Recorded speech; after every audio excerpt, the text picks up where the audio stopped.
This is my wilderness lodge down here on our property. I'm going to show you guys some pretty cool stuff. We'll go down and take a look.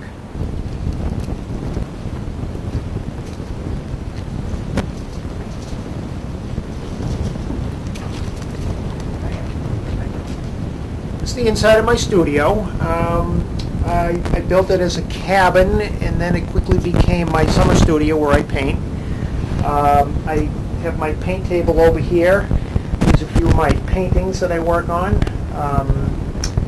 I'm always down here. I have a lot of moose-related things in here. People drop off moose, or I collect moose-related things. There's some sculptures and moose antlers. Anything basically outdoors is what I kind of collect and add to the cabin. At first it was just the cabin, and then it became the porch.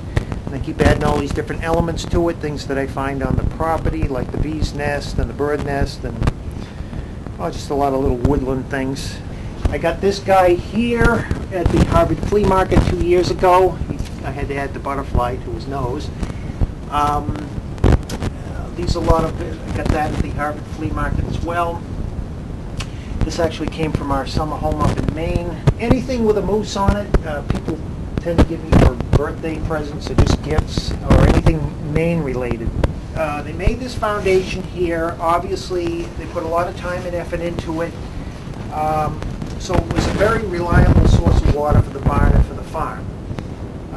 When I first uncovered this platform, there was nothing here, but I always wondered how to get into this second room, this hidden room behind the pump room. So one day when clearing it off, I heard this noise, and I realized this is hollow. There's something here. So we,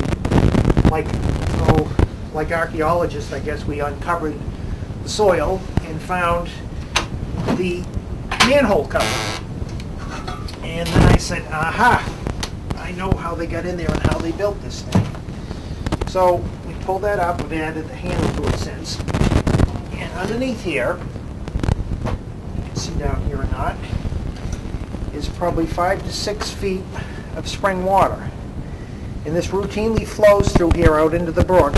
It never changes. The temperature's always the same. It never freezes in the winter or gets hot at all in the summer. It's crystal clear drinking water. Occasionally have a spider or two in there. I actually built this ladder down into there. If anybody ever fell in there, there'd be no way out. So it's sort of an escape route, if you will. That's what really started the whole cabin. It's completely under this entire room is that spring down there. We're standing about 5 feet of spring water. And then from there I started to build the cabin. Someday I'm going to tap into this. I'm going to get a pump in there, like an RV pump, and start pulling water out of there with a filter on it. So I'll have running water and electricity and all the comforts of home. I work in a bunch of different mediums, mostly oils and watercolors. I'm also being an artist and a builder. I'm very tactile and have a lot of interest in three-dimensional work. And this is one of my pieces right here. It's what I call a landform map. It's no place in particular. It's sort of a fantasy kind of place. To me, maps are artwork in themselves, so I kind of do that as well. This is my most recent painting. I'm a big fan of the Hudson River School of Painters.